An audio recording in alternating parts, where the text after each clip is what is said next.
जय भारत। मैं मिनी पांडे और आप देख रहे हैं सनसनी रिपोर्टर। इस वक्त मैं दिल्ली के सबसे मशहूर इलाके में मौजूद हूं, जो कि चांदनी चौक विधानसभा क्षेत्र पड़ता है। आपको बता दें, 27 साल बाद इस बार बीजेपी का कमल खिलता हुआ नजर आया है। 48 सीटों से जो भाजपा है वो जीत चुकी है, वहीं 22 सीटों से आम आदमी पार्टी ने भी अपनी जीत हासिल की है। फिलहाल दिल्ली में जो है भाजपा का सत्ता कायम है, दबदबा कायम है। बात करेंगे आज दिल्ली में चांदनी चौक की जनता आखिर क्या सोचती है चुनाव को लेकर। क्या नाम है आपका? मेरा सुखदेव। क्या लग रहा है इस बार बीजेपी जीती है 27 साल बाद? 27 साल बाद जो बीजेपी का सुगरा जो भर चुका है और बड़े बड़े वादे आम आदमी पार्टी ने किया था कि हम ये देंगे, फ्री 2100 रुपये देंगे, मतलब बहुत वादे करने के बाद दिल्ली की जनता ने किस तरीके नकारा है। जिस तरीके से 90 सीटों में हरियाणा में आम आदमी पार्टी को जमानत जब्त कर दिया था, उसी तरीके से दिल्ली में भी जमानत जब्त हो गई पत्रकार माते, क्योंकि इनका फ्री की रेवड़ी काम नहीं आया। अगर काम आता होता तो चौथी बार दिल्ली जनता संभालती, लेकिन पूरी तरीके से आम आदमी पार्टी फेल हो चुकी है, क्योंकि इनके पास ना मुद्दा है, ना काम है, ना फ्री की चीजें हैं। अब जिस प्रकार भारी बहुमत से दिल्ली में बीजेपी जीती है, जो जो वादे बीजेपी ने किए हैं दिल्ली की जनता से, दिल्ली की महिलाओं से, दिल्ली से बहनों से, वो सारे बीजेपी पूरा करेगी। उम्मीद थी क्या दिल्ली में 48 सीट आएगी भाजपा? 100% उम्मीद थी ना पत्रकार माते। कांग्रेस पार्टी लड़ाई में थी नहीं। दिल्ली की जो इलेक्शन, जो विधानसभा इलेक्शन था, आम आदमी पार्टी वर्सेस बीजेपी का था, लेकिन दिल्ली की जनता ने नकारते पूरी तरीके से आम आदमी पार्टी को। केजरीवाल ने अभी जो वीडियो में कहा कि मैं बीजेपी को शुभकामनाएं देता हूं, इसको लेकर क्या आप बता रहे हैं? देखो, कि केजरीवाल ने ही पिछली अगर वीडियोस देखे जो कि अभी वायरल चल रही है, कि केजरीवाल कहते थे कि दूसरा जन्म लेना पड़ेगा अगर आम आदमी पार्टी। वही कारण है, वही कारण जिस प्रकार घमंड जो इंसान को ले डूबती है ना, वो आम आदमी पार्टी केजरीवाल जी घमंड ले डूबी है दिल्ली के इलेक्शन पे। तब भी दिल्ली में अगर शिक्षा की बात करें, क्योंकि तुम स्कूलिंग वगैरह ही कर रही होगी, तो शिक्षा किस तरीके से आगे डेवलप हो रही, कुछ अच्छा चल रहा है स्कूलों में?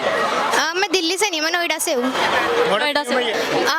अगर हम गवर्नमेंट स्कूल की बात करें तो वहाँ पे अभी जो हालात है वो इतनी अच्छी नहीं है। टीचर्स आते हैं, वो पढ़ाते भी नहीं है, वो अपने अपने काम में लगे रहते हैं। थोड़े बहुत जब इंस्पेक्शन के लिए आते हैं तो स्ट्रिक्टनेस रहती है, वरना नहीं रहती। तो अब थोड़ी जरूरत है रूल्स एंड रेगुलेशंस की। नोएडा में दिल्ली आना जाना। हाँ, क्या डेवलपमेंट देखी 10 सालों में? बहुत पॉपुलेशन हो गई है। क्या हो गई है? पॉपुलेशन तो हो गई है, तो पैर रखने की भी जगह नहीं है। तो मैंने तो यही डेवलपमेंट देखा है। पहले थोड़ा अच्छा था, अब तो बस आई डोंट लाइक। लग रहा है आगे कुछ खास होगा दिल्ली में? हाँ, अब मतलब पार्टी चेंज हो गई तो मे बी कुछ चेंज हो जाए। पत्रकार मारे, जिस प्रकार आम आदमी पार्टी ने दिल्ली की जनता को मूर्ख बनाया, नालियों में जो सड़क थी पूरी तरीके से खराब हो चुकी थी। एमसीडी में आम आदमी पार्टी सरकार थी, 2 साल तक जो है आम आदमी पार्टी सरकार थी, अभी भी है, लेकिन बीजेपी छोड़ के गई थी एमसीडी को। साफ सुथरा दिल्ली था, और आम आदमी पार्टी के आने के बाद पूरी दिल्ली में कूड़े से लेकर पहाड़ तक कम नहीं हुआ और गंदगी फैल गई। उसी तरीके से डीटीसी बस से कर्मचारी की जो सैलरी नहीं दे पाए लोग, मुफ्ती मौलाना की सैलरी नहीं दे पाए लोग, आशा वर्कर जो आंगनबाड़ी की होती है उन तक की सैलरी रोका गया इन लोगों ने आम आदमी पार्टी द्वारा। लेकिन केजरीवाल तो कहते हैं ना कि उन्हें फंसा दिया गया जमानतों में, इस वजह से उनके काम को रोका गया। 11 साल आम आदमी पार्टी सरकार थी दिल्ली में। 1 साल अगर आप माइनस भी करते हैं ना, 10 साल फिर भी है। 10 साल से क्या करा इस आम आदमी पार्टी ने, केजरीवाल जी ने? दिल्ली की जनता युवाओं को शराब पिलाया, दिल्ली की जनता को मूर्ख बनाया, दिल्ली की जनता को कर्ज में डुबो दिया इस आम आदमी पार्टी ने। लेकिन दिल्ली की जनता ही तो समर्थन करती थी उनका लगातार 10 सालों से। जिस प्रकार आम आदमी पार्टी केजरीवाल जी बड़ा घमंड में थे, क्या हमने 2013 में जीता, 2015 में जीता, 2020 में जीता, और उसी तरह का 2025 में भी हम जीत लेंगे दिल्ली। लेकिन जिस प्रकार मोदी जी का लहर दिल्ली में चढ़ा, योगी जी का प्रकोप दिल्ली में चढ़ा, और जिस प्रकार दिल्ली की जनता ने मोदी जी का, योगी जी का और तमाम आम आदमी पार्टी और बीजेपी के तमाम नेताओं का दिल्ली के जनताओं पे, दिल्ली के चुनाव पे प्रभाव पड़ा। दिल्ली की जनता ने पूर्ण बहुमत से, दिल्ली की जनता ने दिल्ली को बीजेपी ने जिता दिल्ली में। अच्छा ये बताइए, केजरीवाल की सरकार को हटाना चाहते थे इसलिए बीजेपी को चुना गया है, या फिर बीजेपी वाकई में काम अच्छा कर रही है, विकास अच्छा कर रही है, बाकी पूरे देश की बात करें इसलिए चुना गया है? विकास दिल्ली में नहीं था, पिछले 27 सालों में विकास नहीं था। पत्रकार माधे थोड़ा बहुत काम करा था, माननीय शीला दीक्षित ने काम करा था दिल्ली में। जब से आम आदमी पार्टी को हमने दिया दिल्ली की सत्ता, चाहे वो सड़क हो, चाहे वो एजुकेशन हो, मोहल्ला क्लिनिक हो, तमाम जितने भी चीजें हो वो फेल नजर होते हुए आई 10 सालों में। आम आदमी पार्टी कह रही है बीजेपी ने हमें शराब घोटाले में डाल दिया, ईडीआई, सीबीआई तमाम एजेंसी ने हमारे पीछे लगा दिया। लेकिन मैं कहना चाहता हूं बीजेपी ने कोई आरोप नहीं लगाया केजरीवाल जी के ऊपर, ये कांग्रेस के द्वारा आरोप लगाया गया था शराब घोटाले में।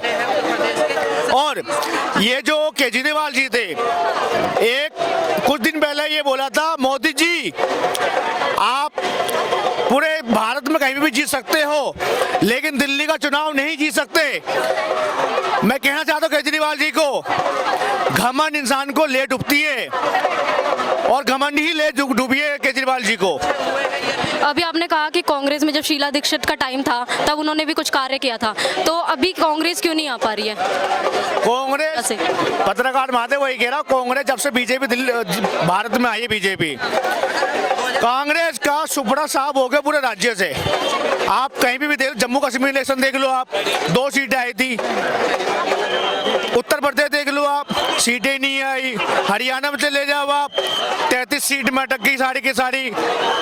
आप महाराष्ट्र चले जाओ। क्या वजह लग रही है जो कांग्रेस अब नीचे जाती हुई नजर आ रही है? नीचे इसलिए जाते नजर आ रही है क्योंकि भारत की जनता ने मोदी जी को स्वीकार कराए, सबका साथ सबका विकास, ये मोदी जी ने लेके चला है। कांग्रेस ने, इनका 3 कारण बताता हूं जो कांग्रेस को ले डूबी है। पहला कारण हिंदुओं के खिलाफ खड़ा होना, हिंदुओं के खिलाफ राहुल गांधी खड़े हो गए हर चीज में, जाति जनगणना, दूसरे पक्ष से नहीं बोला इन्होंने, हर चीज में जाति जनगणना, हिंदू हिंसक होते हैं, हिंदू ये करते हैं, हिंदू वो करते हैं। आप मुझे बताओ ना, भारत देश में 100 करोड़ हिंदू है, आप एक संविधान पद में बैठ के आप भरी संसद में खड़े हो क्या आप इस तरीके से बात करते हो क्या हिंदू हिंसक होते हैं?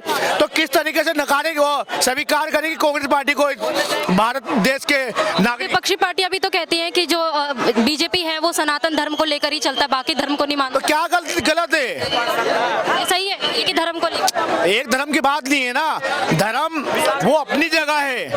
भारत का 144 करोड़ की जनसंख्या, वो मोदी जी का परिवार है।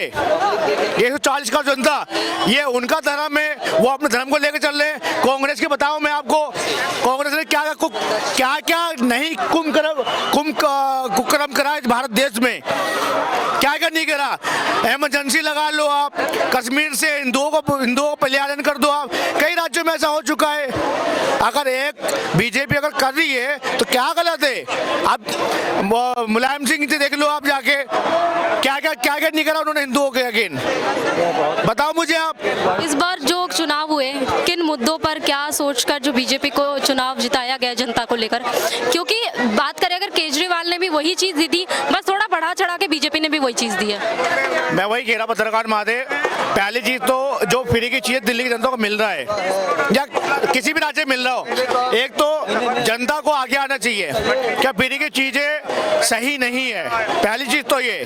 बीजेपी ने भी तो दिया। मैं क्या कह रहा हूँ आपसे, मैं तो विरोध कर रहा हूँ ना फ्री की चीजें का। मोदी जी ने दिया है, गलत किया उन्होंने, फिर दिल्ली की जनता को नहीं देना चाहिए था।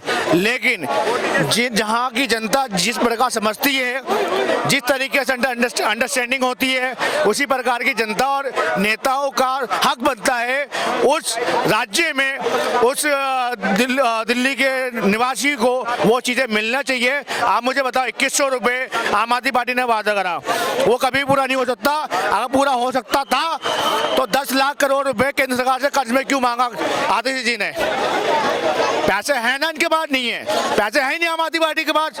अब दिल्ली में बीजेपी आ गई है, 2500 का जो वादा करा दिल्ली की महिलाओं से वो पूर्ण होगा दिल्ली की जनता पे। पूरा विश्वास है? बिल्कुल 100% विश्वास है। पत्रकार माधे, क्या कहना चाहेंगे? बीजेपी दिल्ली में बड़ी बहुमत से जीती है। देखिए, लोगों का प्यार है जो दिख रहा है बीजेपी के प्रति, और लग रहा है कि दिल्ली 10 साल बाद जागरूक हुई है। देखा जाए तो बहुत समय से लोग इंतजार कर रहे थे बीजेपी का, लेकिन कहीं ना कहीं केजरीवाल की सरकार भी काम कर रही थी, जो 10 साल उनकी सरकार जो यहाँ रही है, जो इस बात का सबूत है। पर आज देखा जाए तो एक पॉलिटिकल वे से देखा जाए तो सही भी है, क्योंकि बहुत समय से किसी एक का बैठे रहना सत्ता में ये सही नहीं होता। बदलती रहे तो लोग फिर प्रयास करते हैं कि हमने क्या किया था ऐसा जिस वजह से जनता ने हमें छोड़ा है। तो ऐसा नहीं है कि मुझे केजरीवाल जी से कोई दुश्मनी है, वो आए, अगली बार आए, अपने नए मुद्दे लेके आए, लोगों को बहकाएं मत। जो आज उन्होंने किया है वो ना करें। जिस तरीके से आज वो दोगला, मतलब दोगला ऐसा नहीं बोलूंगा, पर जो द्वंद्व में रहे, वैसे देखा जाए तो ये कार्यकाल उनका पूरा द्वंद्व में रहा है। पानी हरियाणा से रिलीज होता है, अब उस यमुना के पानी में कितना जहर मिला सकते हैं बताओ? क्योंकि एक जगह पानी रुक तो नहीं सकता ना। जब इनके पास कोई मुद्दा है नहीं आम आदमी पार्टी के पास, तो क्या क्या बोल रहे थे वो जाके एक कैमरे पे आके, क्या भाई बीजेपी ने ये डालते जहर डालते दिल्ली की जनता को पिला रहे हैं। हरियाणा से आ रहे हैं। हरियाणा से आ रहा है, और उन्हीं केजरीवाल जी के ही मुंह पर तमाचा मारा है नयाब सिंह सैनी जी ने यमुना जी का पानी पी के, और उन पे जांच बैठा रखी है, और जांच होगा। क्या इन्होंने आरोप कैसे लगा रखा है इन्होंने? क्या केजरीवाल दिल्ली में कोई काम अभी तक 10 साल रहे तो कुछ नहीं किया उन्होंने? क्या काम करा है इन्होंने वादा करा था 500 स्कूल बनाने का, दिल्ली की जनता, दिल्ली के छात्रों को देने का वादा करा था। 500 स्कूलों में से मात्र 3 स्कूल बनाए गए इन लोगों से। लेकिन एक कमरे का अगर 5 लाख अगर एक कमरा बनता है ना, 5-5 करोड़ रुपए लिया गया उस कमरे का भुगतान केंद्र सरकार से। कहाँ है स्कूल, वो कहाँ है मोहल्ला क्लिनिक? सबसे बड़ी बात अगर मैं कहना चाहूँ, अगर मनोवैज्ञानिक तरीके से हम इसको देखें ना, तो ये है कि जो भी विपक्षी दल हैं बीजेपी के, वो बीजेपी का विरोध करते करते ना हिंदुत्व के विरोध पे आ जाती है। सबसे बड़ी बात, और कहीं ना कहीं ऐसे मुद्दों को भी विपक्ष अपने उसमें एजेंडा में ले लेता है, जिनका विरोध कर देता है, जो राष्ट्रीय सुरक्षा के लिए दृष्टिकोण से भी सही नहीं होते। जब ये चीजें, तीनों चीजें सामंजस्य में बैठती हैं, क्योंकि बीजेपी की भी बहुत बुराइयां हैं, ऐसे नहीं है कि उनकी बुराइयां नहीं है, पर आने का महत्वपूर्ण जो कारण है कि विपक्षी दल हमेशा, चाहे कांग्रेस हो चाहे ये आपकी आप सरकार हो, ये हमेशा बीजेपी का विरोध करते करते हिंदुत्व के विरोध पे आ जाएगी, राष्ट्रीय मुद्दों के विरोध पे आ जाएगी। आप मोदी का विरोध कीजिए, आप मोदी ने जो विदेश में पहचान बनाई, आप उसका विरोध नहीं कर सकते, है ना। तो इस वजह से हम देखते हैं कि दिल्ली ने प्यार दिया है बीजेपी को। अब उम्मीद है भाजपा सरकार से कि जो लोगों ने प्यार जताया उस पर खरा उतरे, और आगे जो समय है उसमें अच्छे से कार्य करें।